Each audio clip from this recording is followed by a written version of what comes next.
Nobody tells you that the moment your marriage dies, it happens in slow motion. There's no error message, no system alert, no notification that pops up and says, "Hey, heads up, everything you built over the last 5 years is about to come apart on a Saturday night in a restaurant full of people who are pretending not to watch." Mine ended at a place called Mercer's Tap on NW 23rd Avenue in Portland, Oregon, under a security camera system that I had personally helped select, configure, and install 2 years earlier. I want you to hold on to that detail. It matters more than you think right now. My name is Nate Callahan. I am 44 years old. I write code for a living, specifically back-end infrastructure for a mid-sized fintech company headquartered in the Pearl District. I am not a loud person. I am not a dramatic person. I am the kind of person who reads the terms of service, keeps receipts organized by date, and backs up his hard drive every Sunday evening without being reminded. I mention this because it is relevant to everything that follows. 5 years ago, I married Julia Mercer. Julia is everything I am not, in the ways that initially feel like balance and later feel like fault lines. She is loud where I am quiet, spontaneous where I am methodical, and deeply, fundamentally anchored to her family in a way that I understood intellectually, but never quite felt in my bones until it was too late to matter. The Mercer family is Portland royalty in the particular way that craft brewery families become Portland royalty. They own 4 locations of Mercer's Tap, a flagship on NW 23rd, 2 more in the southeast, and 1 out in Lake Oswego that caters to the kind of crowd that argues about hop varieties with the intensity of people who have too much disposable income and not enough actual problems. Sandra Mercer, Julia's mother, built the brand from a single tap room in the 90s. She is a woman of considerable accomplishment and considerably less warmth, at least where I was concerned. She greeted me at family gatherings with a smile that lived entirely in her mouth and never quite reached her eyes. The first time I brought a bottle of wine to Sunday dinner, she accepted it, set it on the counter without looking at it, and said, "How thoughtful," in the tone people use when they mean the opposite. I noted that. I am good at noting things. Derek Mercer is Julia's younger brother. He is 39 years old, 6 feet 2 inches tall, and built like someone who peaked physically in his late 20s and has been quietly furious about the subsequent decade ever since. He did mixed martial arts competitively for 3 years in his early 30s, never made it past regional circuits, and coaches a youth class at a gym in Northeast Portland now. He has the personality of every person you have ever met who learned early that physical size could substitute for actual authority. Loud, territorial, absolutely certain that the ability to intimidate people in a room translated into some broader form of power in the world. It does not, but it took Derek a while to learn that, and the learning was not gentle. The contempt was never direct. The Mercers were too polished for direct. It was the pauses. The way Derek would look at my car, a sensible hybrid I'd owned for 6 years, and then look away without comment, as if the car had failed some test he hadn't bothered to explain. The way Sandra would ask about my work with the particular brand of polite interest that people deploy when they have already decided the answer will be boring. The way Julia, at family dinners, would laugh a half-second too late at my jokes. The laugh of someone translating from a language they don't speak natively. 5 years of this. 5 years of showing up, being pleasant, eating Sandra's overpriced charcuterie boards and calling them wonderful, watching football with a man who had, at a family 4th of July barbecue 14 months into my marriage, walked past me on the back deck of Sandra's house in Lake Oswego, stumbled into me deliberately, and laughed when my beer went over the railing into the garden below. His college friend laughed. Julia was inside and didn't see it. I didn't say anything. I just looked at Derek steadily for a moment, pulled out my phone, and opened a new note. I typed the date, the time, a 2-sentence description of what had just happened. I created a folder. I named it DM. That was the first entry. Here is the thing about me that Derek Mercer fundamentally misunderstood. And I think he misunderstood it because people like Derek tend to make the same categorical error about quiet people. They assume that quiet means passive. They assume that someone who doesn't react in the moment isn't reacting at all. This is a significant logical flaw, and in software terms, we would call it a failure to account for asynchronous processing. Just because the response isn't immediate doesn't mean the system isn't working. It means the system is working on a longer timeline than you can see. I am a back-end engineer. I do not build the parts of software that people interact with directly. I build the infrastructure underneath, the systems that run silently and invisibly, and keep everything functioning. I am very good at building things that work quietly for a long time, and then, under the right conditions, produce exactly the output they were designed to produce. I want you to understand that about me before we go any further. The folder grew. Not quickly, not dramatically, but with the steady accumulation of a system logging every anomaly. A shove at a Thanksgiving touch football game that Derek laughed off as competitive spirit, documented the same evening with photographs of the bruise on my forearm. A series of text messages Derek sent me over an 8-month period, each slightly more aggressive than the last, each screenshotted with metadata intact. An incident at the Lake Oswego location of Mercer's Tap, a private family dinner, where Derek put his hand on the back of my neck in a grip that was presented as friendly and was not even slightly, and which I described in writing that same night in language a reasonable person would find unambiguous. 14 months of entries, 14 months of timestamps and photographs and written accounts and preserved communications, a system running quietly in the background while I attended family dinners and smiled at Sandra and drove my sensible hybrid to Sunday brunch and acted, for all the world, like a man who had noticed nothing and filed nothing and was simply doing his best in a family that found him mildly inconvenient. I was not doing my best. I was building a case. It was the first entry. It would not be the last. There is a concept in software engineering called a bug log. Every error, every crash, every anomaly that occurs within a system gets recorded with a timestamp, a severity rating, and a description precise enough that someone reading it 6 months later can reconstruct exactly what happened and why. The purpose of a bug log is not punishment. It is not revenge. It is clarity. It is the difference between a system that learns from its failures and a system that keeps crashing in the same place for the same reasons while everyone pretends it isn't happening. I kept a bug log on Derek Mercer for 14 months. I want to walk you through some of it, not all of it, because some of it is still part of an active legal record, but enough for you to understand the shape of what I was building and why. The 4th of July incident was entry 1. The beer over the railing, the laugh, the way his college friend had echoed it. Entry 2 came 6 weeks later. A text message Derek sent me at 11:47 on a Wednesday night. 3 words that I will not repeat here, but which any reasonable adult would classify as a threat. I screenshotted it immediately. Metadata intact. Filed it. Entry 5 was the Thanksgiving touch football game at Sandra's place in Lake Oswego. Derek threw an elbow during what was supposed to be a friendly play, caught me in the shoulder with enough force that I stumbled sideways into a lawn chair. He laughed. His brother-in-law laughed. Julia said, "Derek, come on," in the tone of someone who has said those words many times before and stopped expecting them to change anything.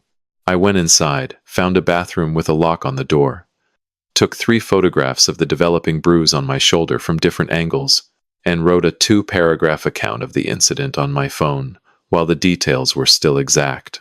I was back at the table in 8 minutes. Nobody noticed I had been gone.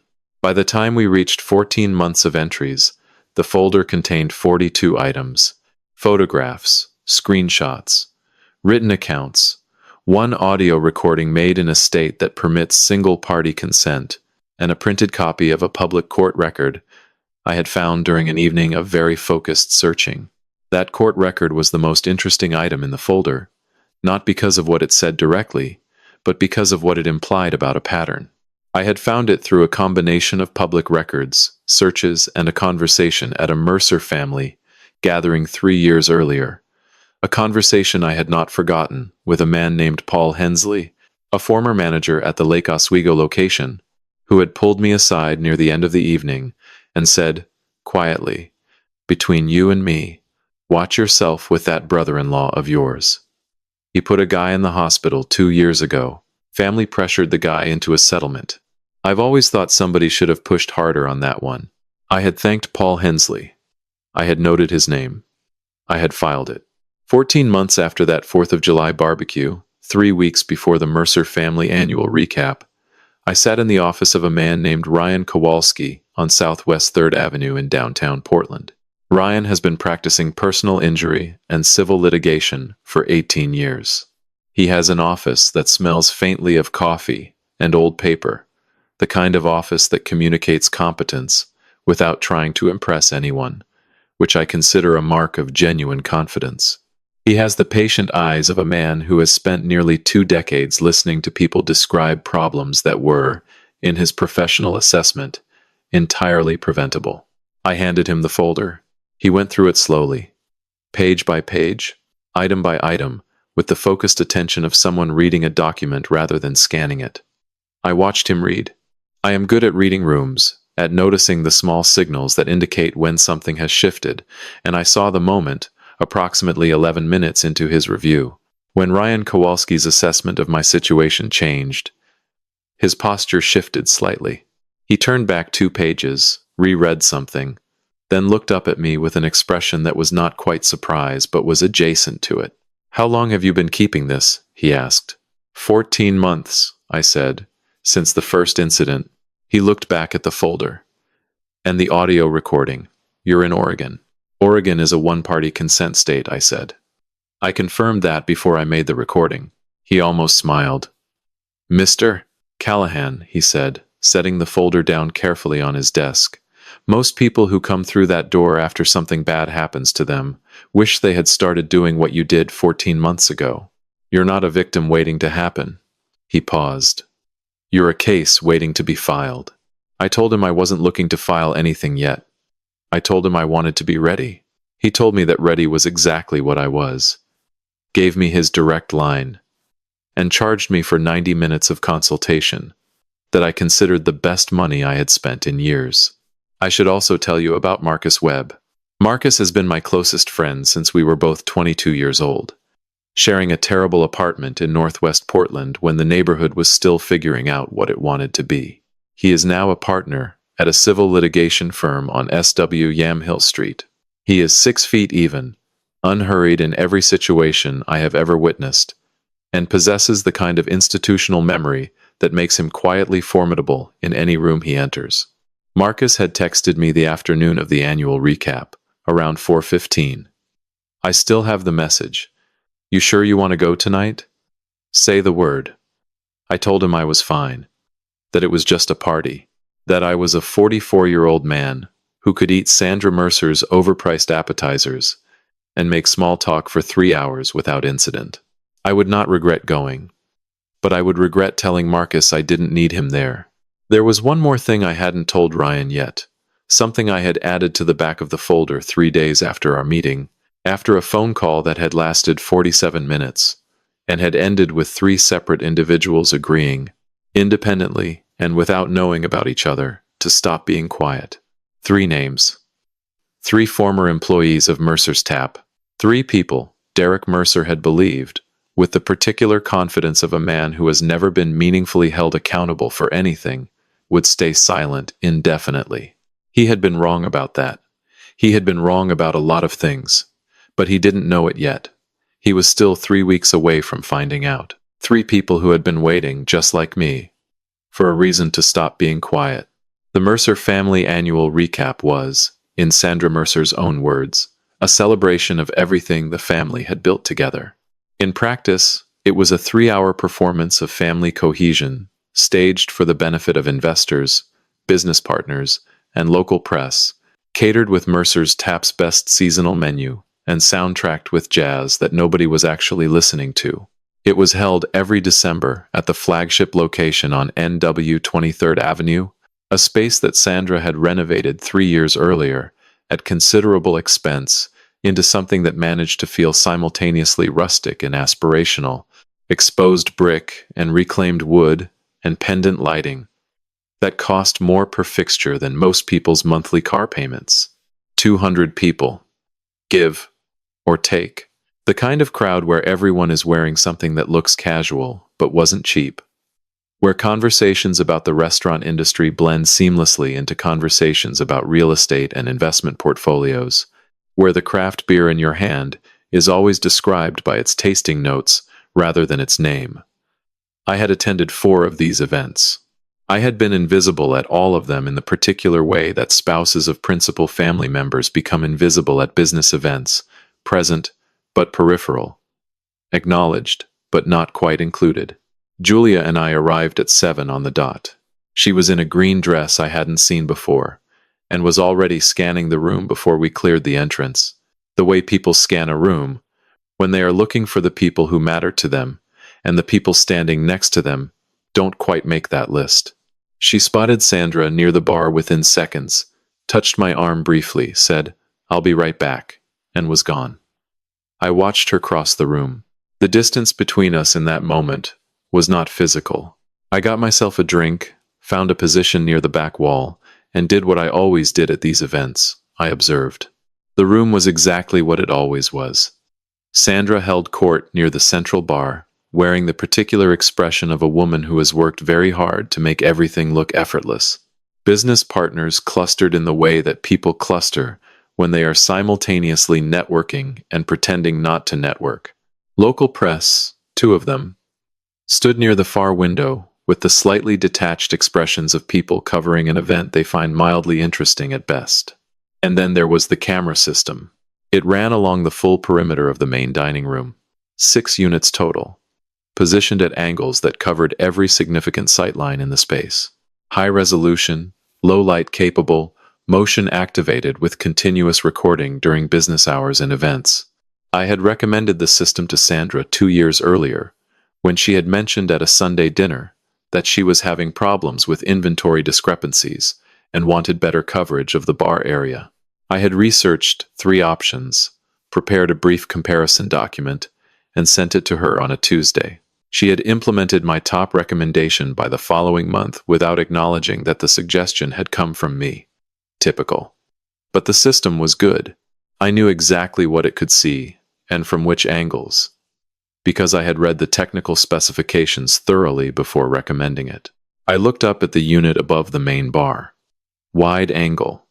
Clear sightline to the entire bar area and the 6 feet of floor space in front of it. I noted its position the way I always noted things, quietly, without expression, and filed it. Derek found me in 12 minutes.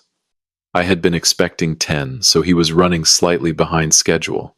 He came from the left, drink in hand, wearing the expression he always wore at these events, the expression of a man who owns the room by inherited right rather than personal merit. He was dressed better than usual, dark jacket, no tie, the studied casualness of someone who had put more thought into looking effortless than he would ever admit. He stopped beside me, surveyed the party with the proprietary satisfaction of a man reviewing his own kingdom, and said nothing for a moment. "Nate," he said finally. My name in his mouth always sounded like a minor inconvenience, like a scheduling conflict. Derek. I matched his energy with the precision of a system returning a value. He sipped his drink, looked out at the room. "Julia looks great tonight." "She does," I agreed. "You look like you're running diagnostics on something." He said it with a half smile that was meant to land as friendly, and didn't quite get there. "Just enjoying the evening," I said. He made a sound that wasn't quite agreement, and drifted away toward a cluster of investors near the window. I watched him go. I noted the time. 8:47. The next hour settled into the rhythm that late parties develop when the alcohol has been flowing long enough to loosen the formal edges, but not long enough to produce actual incidents. Conversations overlapped and merged. The jazz gave way to something with a slightly heavier beat. Sandra moved through the room with the practiced efficiency of a woman who has been working a crowd for 30 years. I had almost begun to believe the evening would pass without incident. This was naive of me. I knew Derek well enough to know that his particular brand of performance always required an audience and always required a target. I just hadn't anticipated what the target would be that night. I heard his voice carry from the center of the room at approximately 9:30. loud, theatrical, pitched for an audience the way his voice always pitched when he had found his moment. He was telling a story. A group of 6 or 7 people had gathered around him, the natural audience that forms around someone who performs confidence convincingly, and they were laughing in the way people laugh, when they aren't entirely sure the joke is acceptable, but don't want to be the one to say so.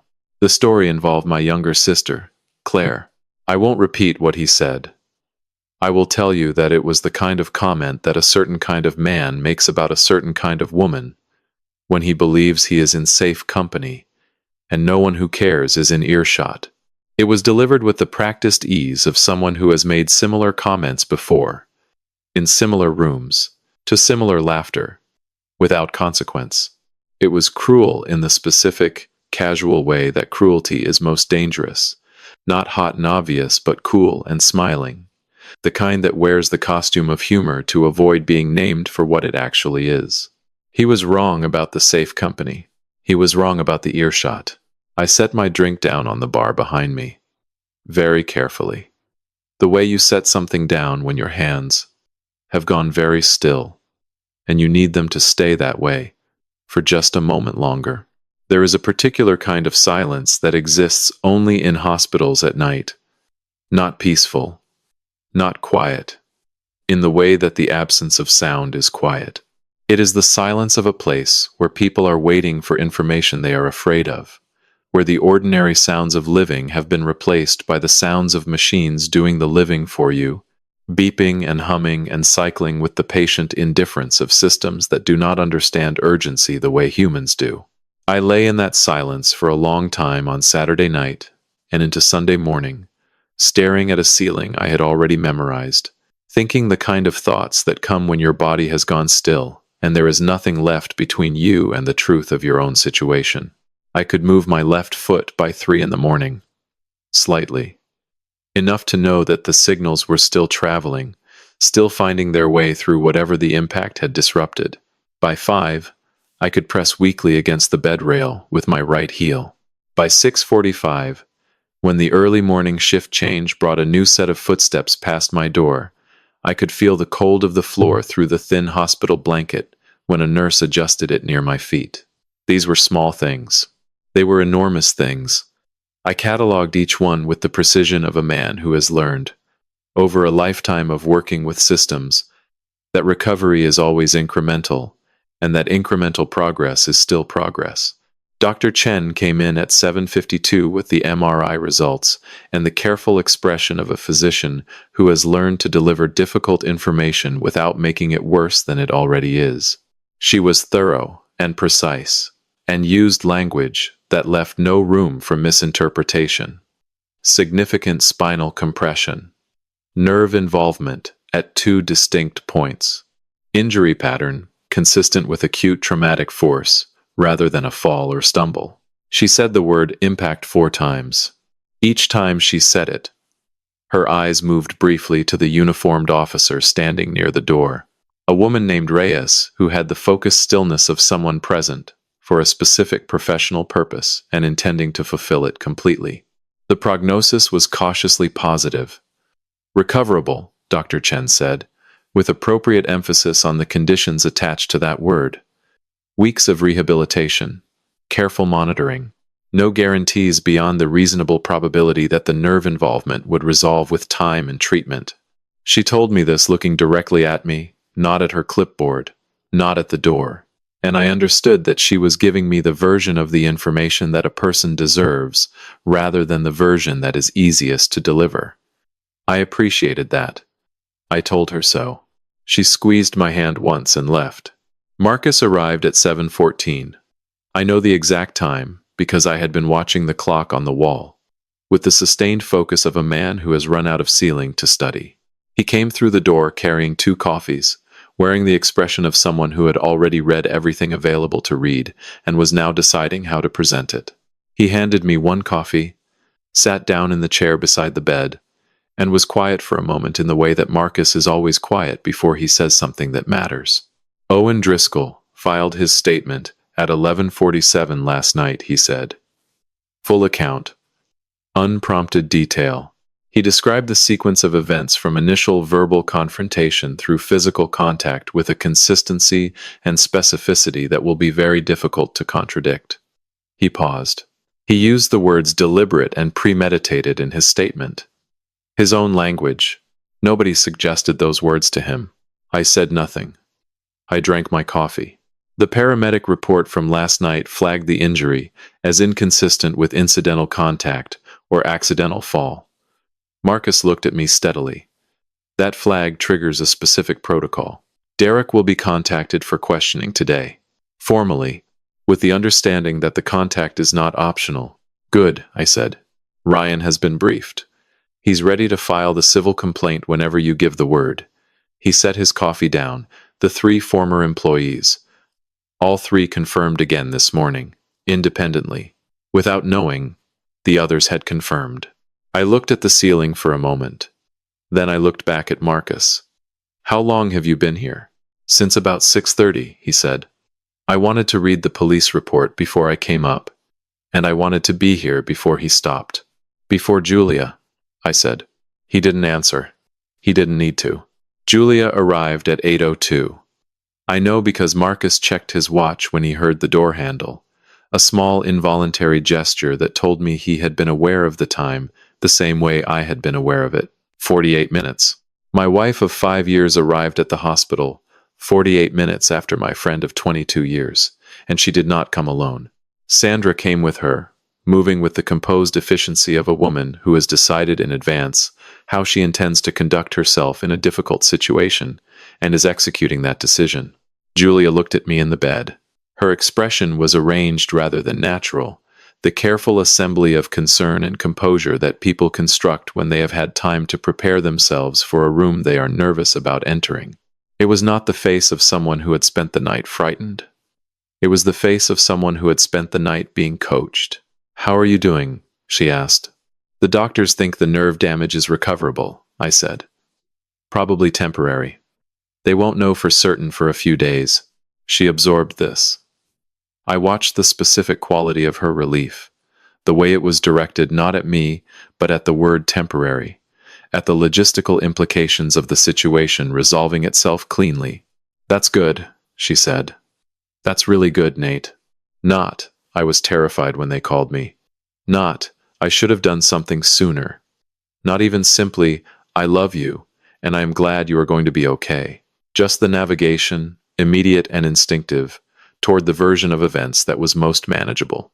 Sandra stood near the window, arms folded, expression neutral, watching me the way she had watched me for 5 years, with the patient appraisal of a woman waiting for a problem to resolve itself or be resolved for her.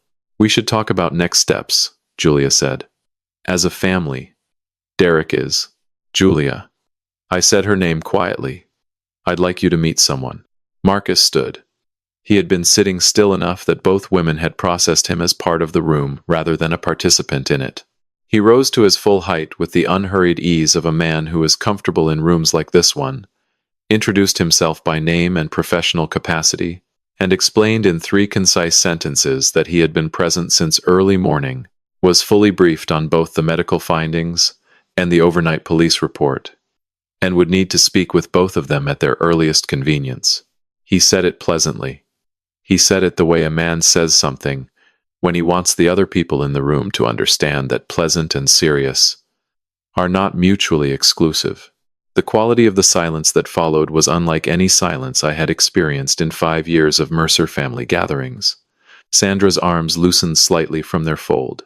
Julia's carefully constructed expression showed its first real crack, a small fracture along the line where management meets reality, and reality turns out to be heavier than anticipated. I looked at my wife across the hospital bed. I looked at her for a long moment. 5 years of choosing them. 5 years of their peace over ours. 5 years of standing in rooms where I was present but never quite included, and watching her decide, every single time, that keeping the surface smooth mattered more than what was happening underneath it. I knew what I needed to say. I had known it since she walked through the door. 7 words, quiet and final. The way a program executes its last function and reaches the end of its own code. I said them.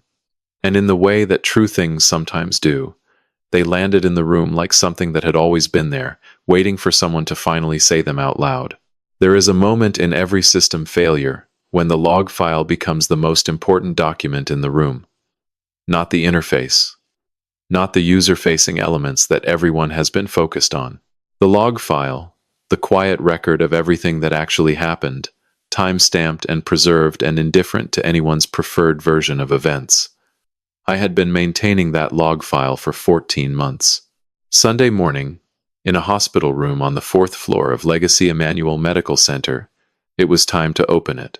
Marcus gave Julia and Sandra approximately 40 seconds of silence after his introduction, long enough for the information to settle, long enough for both women to understand that the shape of the situation they had walked into was not the shape they had anticipated. Then he sat back down in the chair beside my bed, opened the leather portfolio he had brought with him, and began. He walked them through the folder methodically, not aggressively, not with any performance of satisfaction or triumph. With the quiet precision of a man presenting documented facts to people who need to understand that documented facts have a different weight than recollections and family narratives. The 4th of July incident. The text messages. 3 of them, each screenshotted with metadata intact. The Thanksgiving elbow. The audio recording, made legally, in a one-party consent state, during a conversation that Derek had apparently assumed was private. The written accounts, 14 of them, each signed and dated the same evening the incident occurred. Sandra unfolded her arms at the 3rd item. I noticed this. She refolded them by the 5th, but the first unfolding told me everything I needed to know about how the presentation was landing. Julia said nothing throughout. She sat in the chair on the opposite side of my bed and looked at the documents Marcus placed on the rolling table between us, with the expression of a woman encountering information she had been aware was possible, but had chosen not to prepare for. There is a specific quality to that kind of surprise. It is not the surprise of someone who did not know. It is the surprise of someone who knew, and had been hoping, without quite admitting it to themselves, that knowing would never be required to become reckoning. There's one more item, Marcus said. He produced a single printed page and placed it on top of the stack. Paul Hensley, former general manager of the Lake Oswego location. He provided a written statement voluntarily 3 weeks ago, describing a prior incident involving Derek Mercer and a former employee that resulted in a civil settlement under a confidentiality agreement. He paused. The confidentiality agreement covered the settlement amount. It did not cover Mr. Levin, Hensley's personal observations of the incident or his knowledge of the circumstances surrounding it. Sandra's expression did not change, but her breathing did. Slightly. The kind of change you notice when you have been paying attention to a person for a long time. Ryan Kowalski filed the civil complaint this morning at 8:45. Marcus continued. The complaint names Derek Mercer as primary defendant and Sandra Mercer as secondary defendant on the grounds of negligent supervision of a known hazard in a commercial environment. He looked at Sandra directly.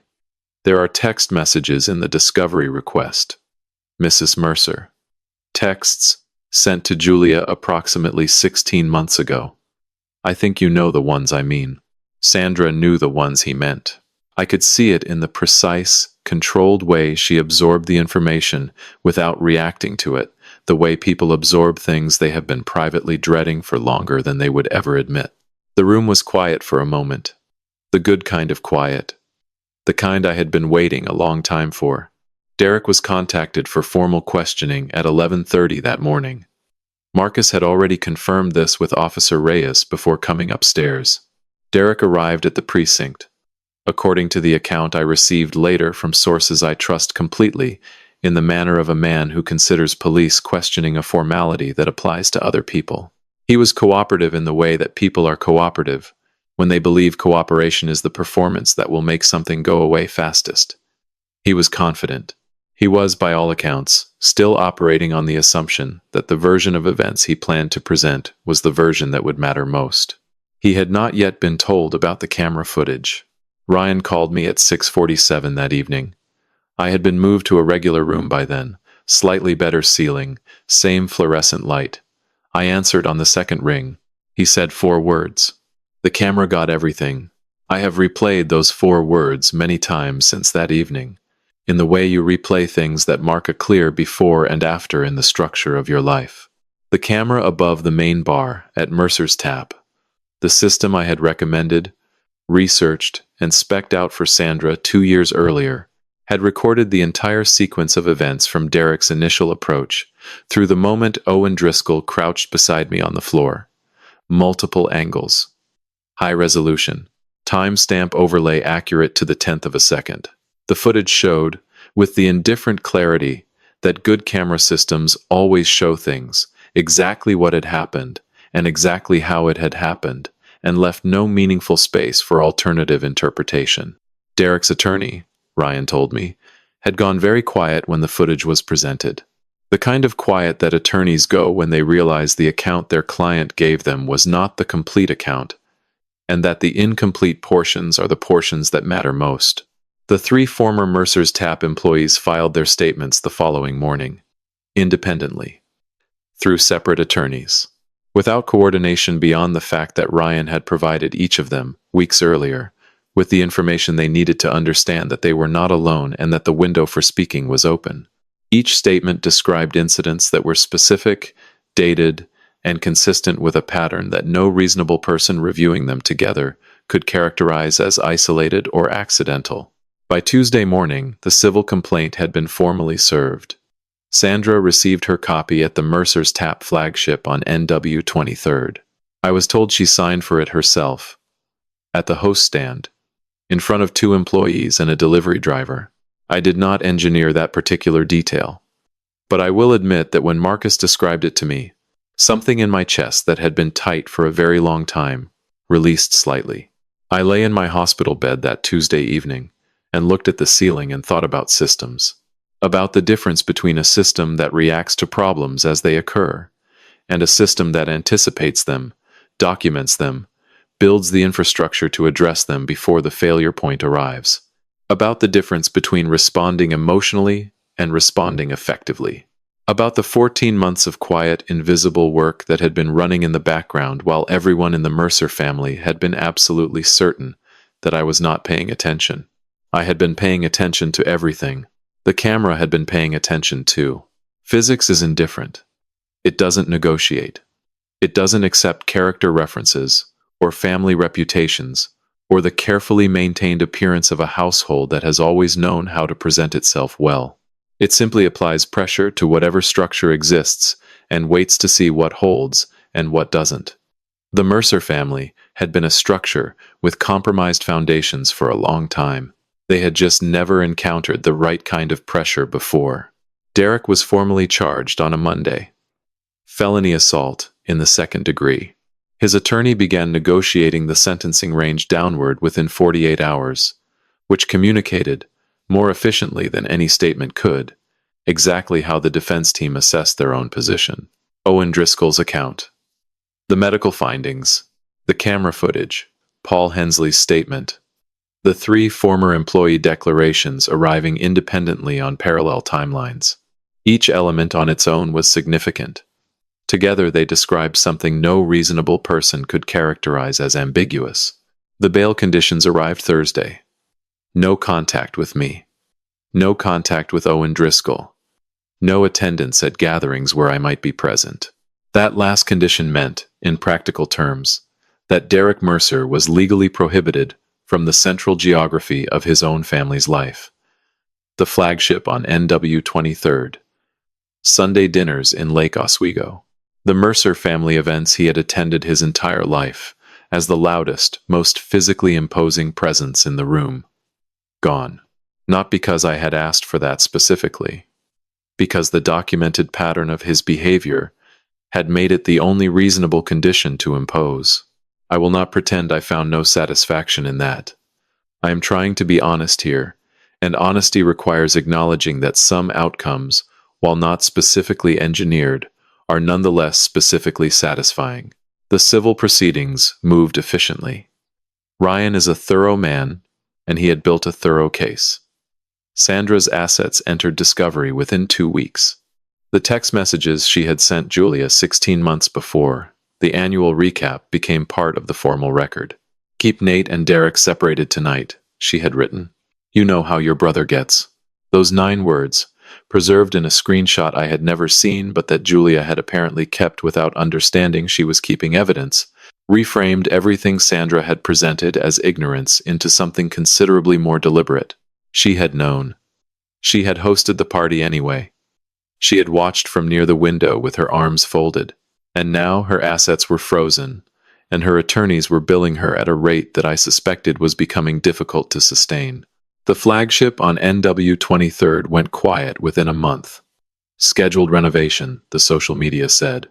The 3 civil suits from former employees, running on parallel tracks through separate attorneys, created liability exposure that Sandra's legal team had not built their strategy to absorb. The Lake Oswego location reduced its hours. A general manager who had worked for the Mercer family for 9 years resigned on a Wednesday without public explanation. I did not cause these things directly. I had provided information and found people willing to use it. What the weight of documented truth did to a structure that had been ignoring its own cracks for years, that was not my work. That was simply physics doing what physics does when you finally stop pretending the load isn't there. Julia came to the rehabilitation center on a Thursday in my 3rd week of inpatient treatment. I was finishing a session when she arrived, relearning the relationship between intention and movement that most people spend their entire lives taking completely for granted. My physical therapist gave me 20 minutes.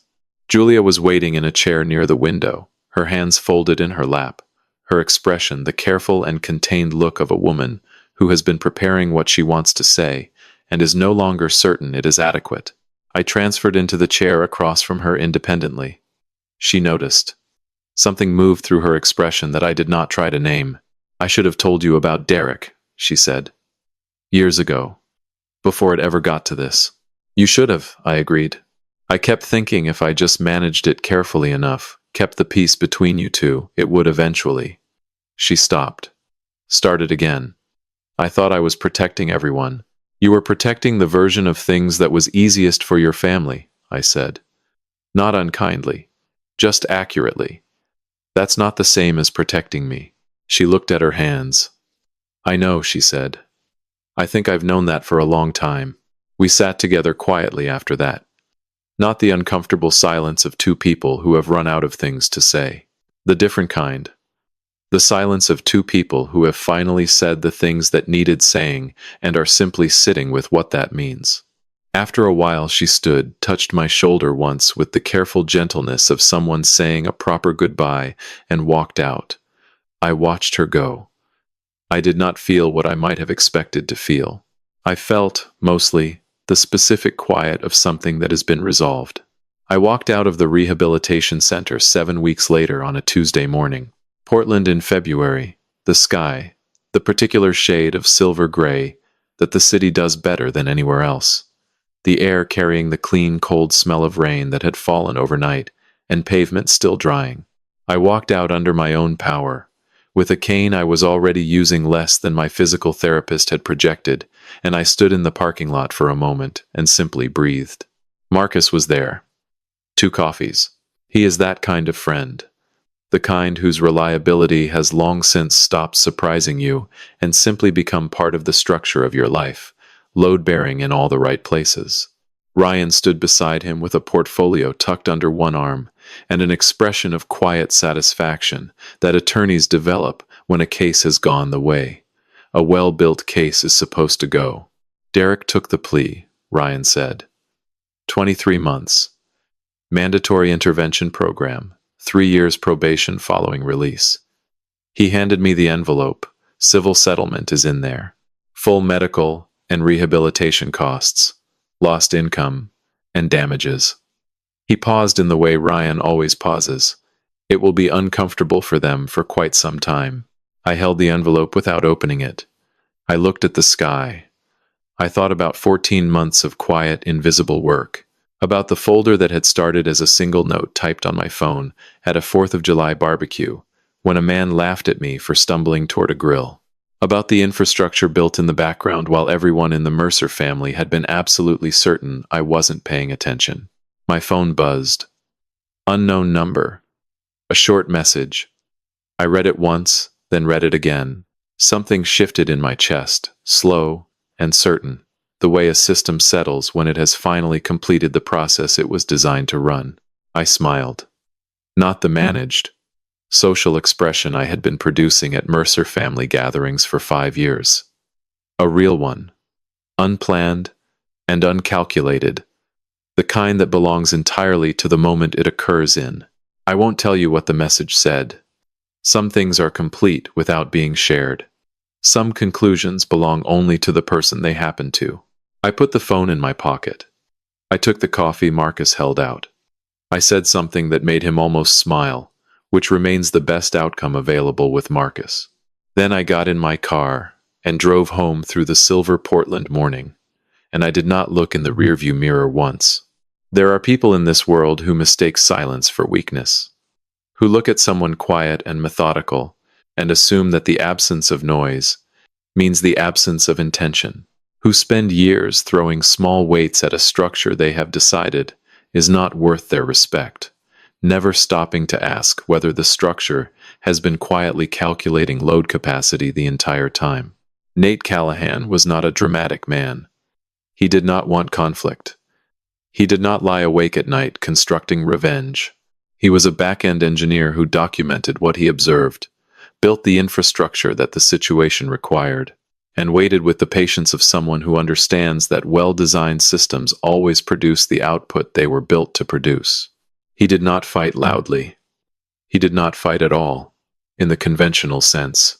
He simply refused to pretend that the cracks in the foundation weren't there, and then he let physics do the rest. There is something worth sitting with in that. We live in a world that rewards volume, that mistakes loudness for strength, and silence for surrender. But the people who build things that last, who construct the systems that hold everything else up, they are rarely the loudest people in the room. They are the ones paying attention. They are the ones taking notes. They are the ones who understand. With the quiet certainty of someone who has studied how structures fail, that a compromised foundation cannot hold indefinitely, no matter how many coats of paint you apply to the surface. If someone in your life has been treating your silence as permission, hear this. Patience is not passivity. Documentation is not weakness. The careful, methodical work of building something solid is not the same as accepting something broken. And the person who has been watching, noting, and waiting is often the most dangerous person in the room to underestimate. Nate walked out of that rehabilitation center under his own power. Not perfectly, not without effort, but upright and moving forward, and carrying nothing that didn't belong to him anymore. That image stays with me. The man who had been left on the floor, told to walk it off, accused of being dramatic, walking out of his own recovery on his own terms, in his own time, without anyone's permission. God sees the quiet work. God sees the 14 months of documentation, the folder built entry by entry, the patience maintained in rooms where patience was the hardest possible response. God sees the man who chose integrity over reaction, process over impulse, truth over the easier path of either silence or explosion. And in the end, as it so often does, the truth held the weight that nothing else could. The floor of Mercer's tap was level. So was everything Nate built on top of it. If this story found something in you, if you recognize the weight of being underestimated, or the particular exhaustion of maintaining dignity in rooms that have decided not to extend it to you, leave a comment below. Tell me what stayed with you. Those conversations matter more than you might think. And if you know someone who needs to hear that quiet and patient and methodical is not the same as weak, share this with them. Sometimes the most important thing we can do for someone is hand them a story that says, simply and clearly, you are not what they decided you were. Don't forget to subscribe, so you don't miss what comes next. There are more stories where this one came from. And as always, thank you for being here.